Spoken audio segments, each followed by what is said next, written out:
Welcome back to the channel, lads and ladies, and welcome to some replays. Today we have Panda Bandit 209, a new face to the channel, and clearly a man of culture. That's some nice decals going on his key. What's it? I'm sorry, it's been a while since I played the low tier Japanese monoplanes with the fixed landing gear, but they are incredible. Usually when you have your wheels out for Harambe, it really holds back the performance of the plane, and it just makes me think that these things would be absolute monsters if they had those retractable landing gear.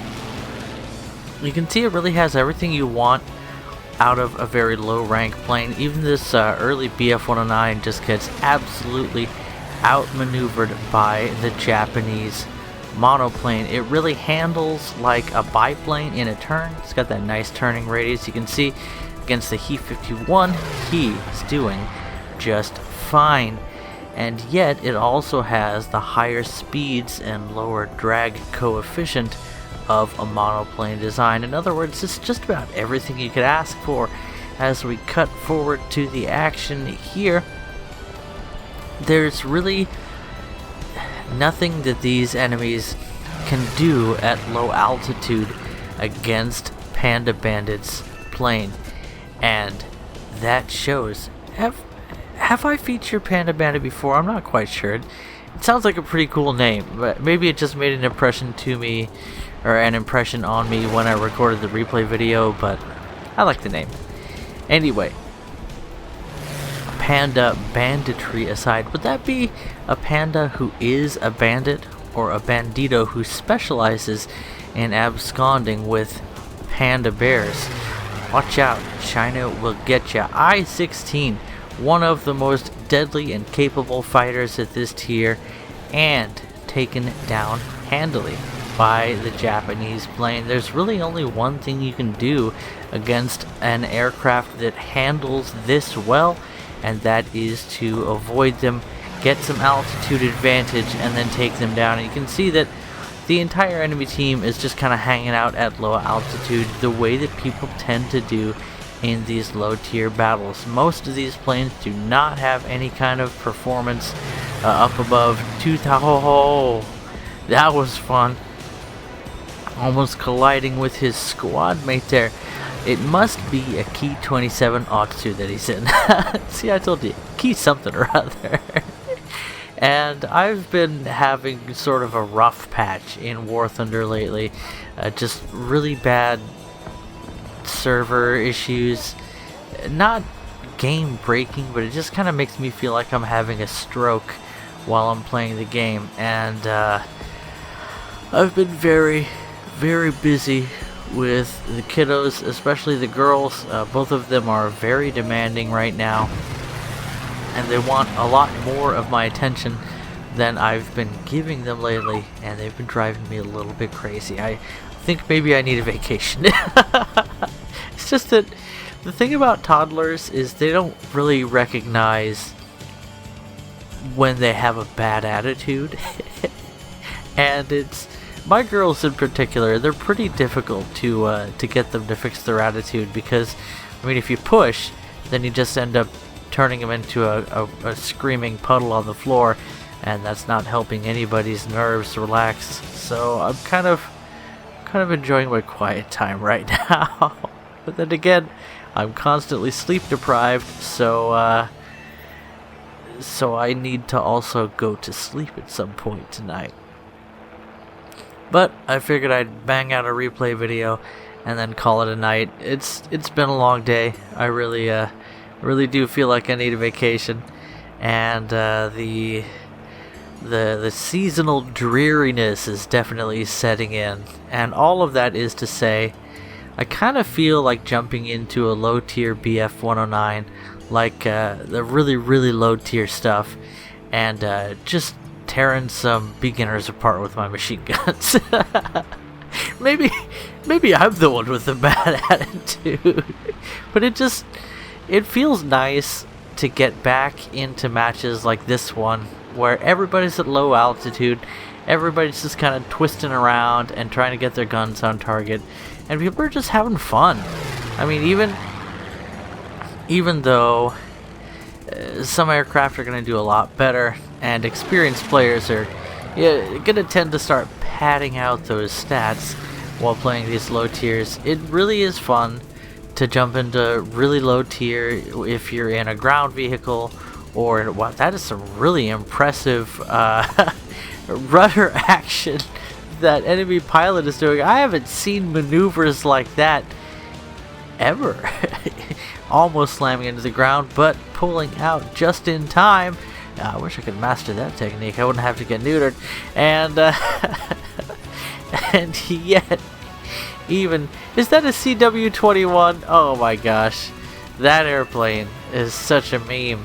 And yet it gets taken down for Panda Bandit's 7th kill. It's nice to jump into rank 1, rank 2 battles just for a little while, just to not even just to build up your self-esteem, but just to play a simpler, stupider version of War Thunder. It's so nice to throw away all the fancy metagaming and maneuvering and just twist around for a while.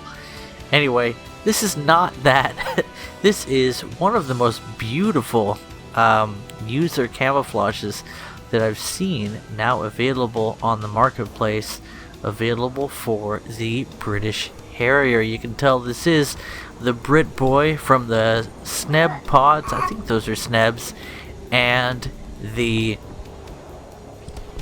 long snoot, as you do, where its radar is housed, and that is a feature that's not available on either of the American versions of the aircraft.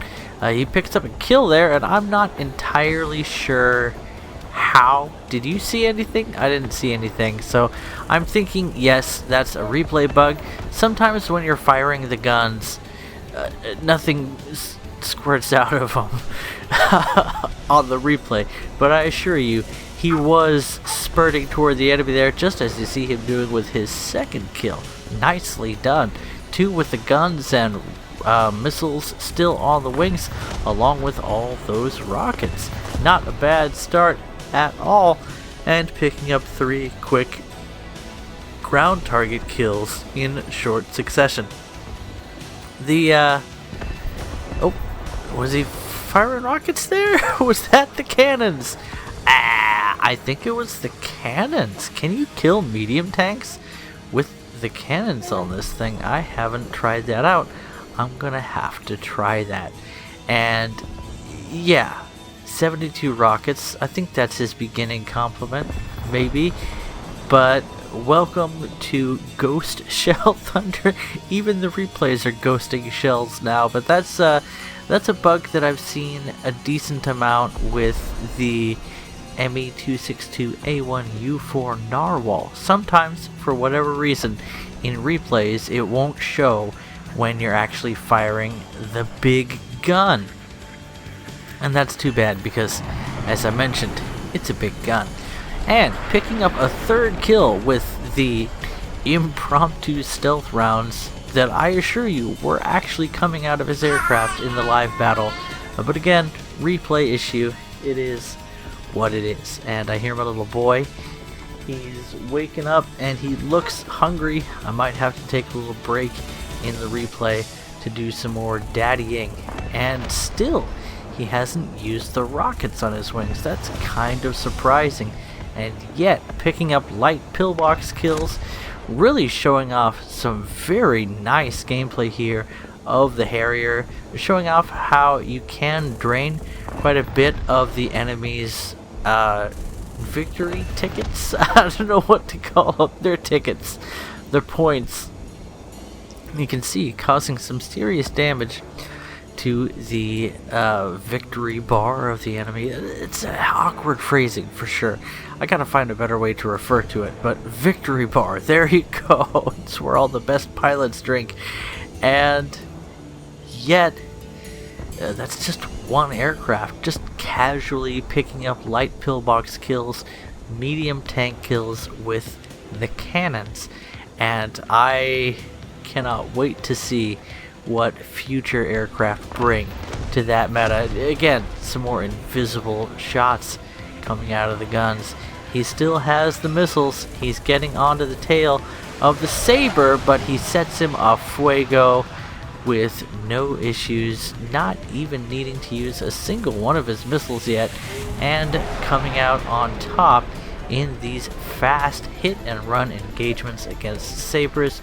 They can definitely feel helpless in a matchup like this, but SOPMODJunya has done such a good job of keeping his energy up and engaging when the opportunity arises.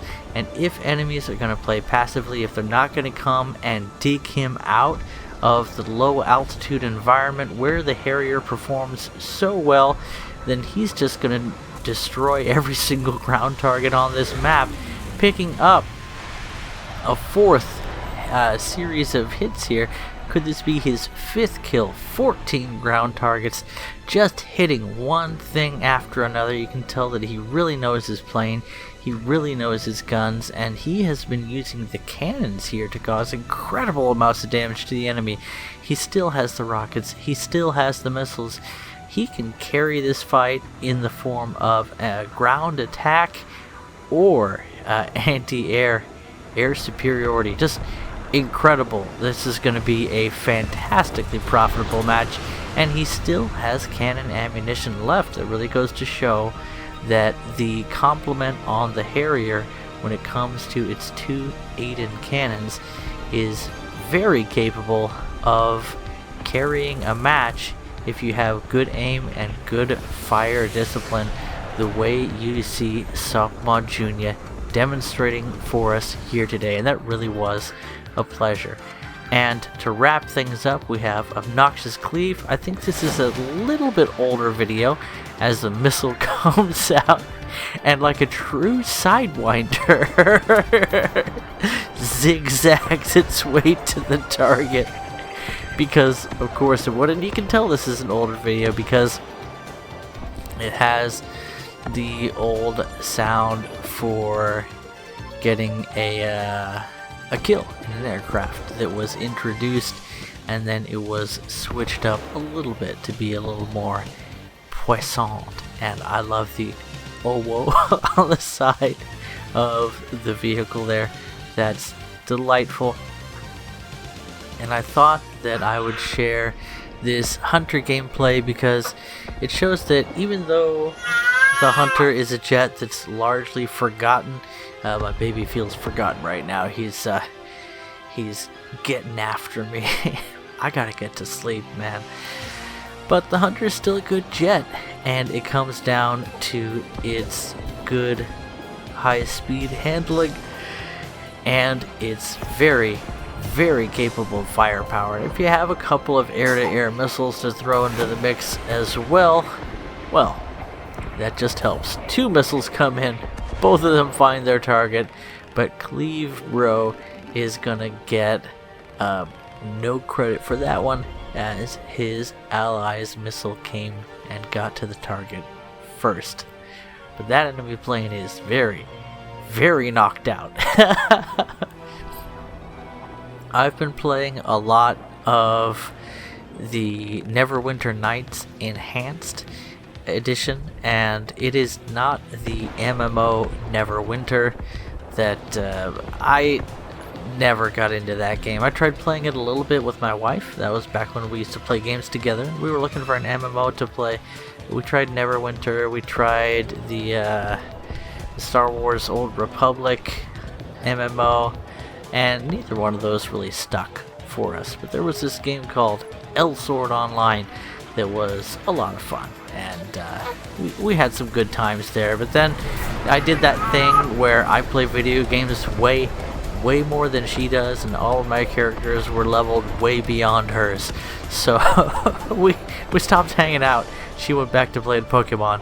But I've been playing Neverwinter Nights, and I have more of an appreciation for what a fun and engaging game it is. It's really simple in a lot of ways, and it runs practically for free on my computer, so I can.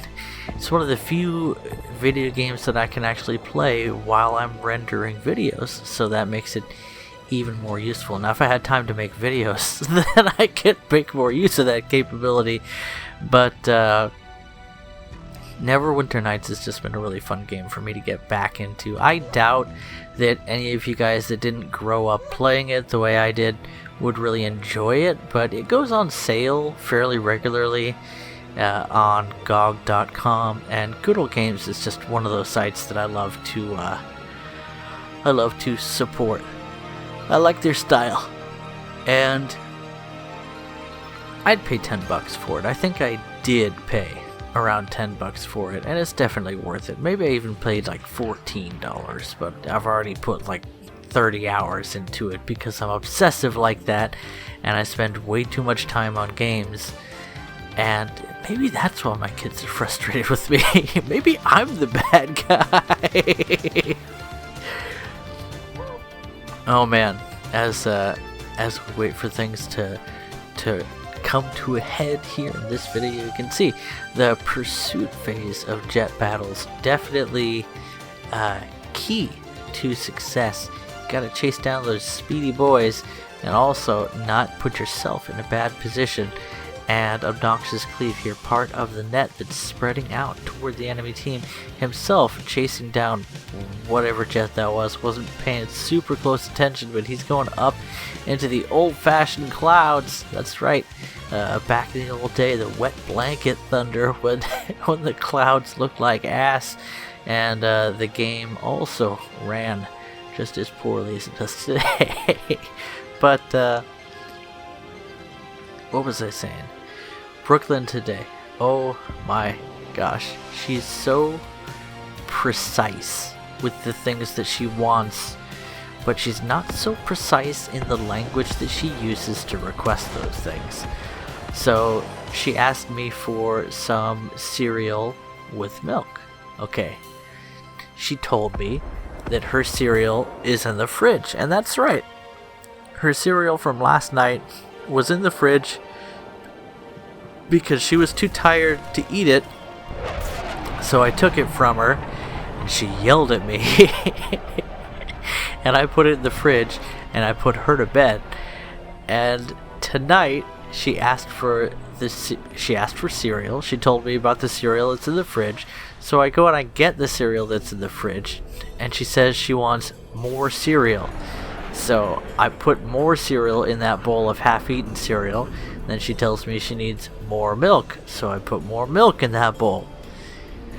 And then she gets extremely upset with me and says that it's crusty and old. This girl's 3. It's crusty and old. It's all crusty, and she needs new cereal and new milk. So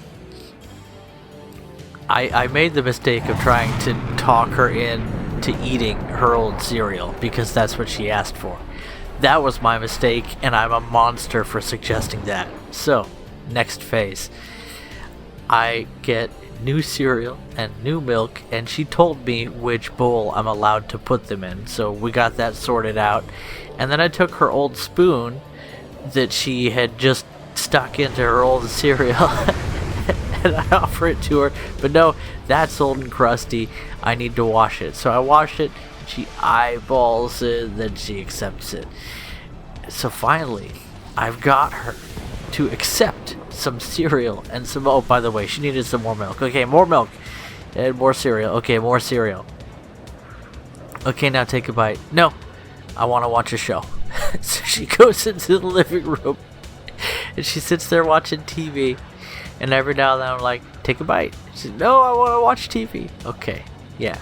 Guess who has a full bowl of cereal and milk sitting next to her after she fell asleep watching TV? My girl. She's so thin, but this is why. She just doesn't want to eat.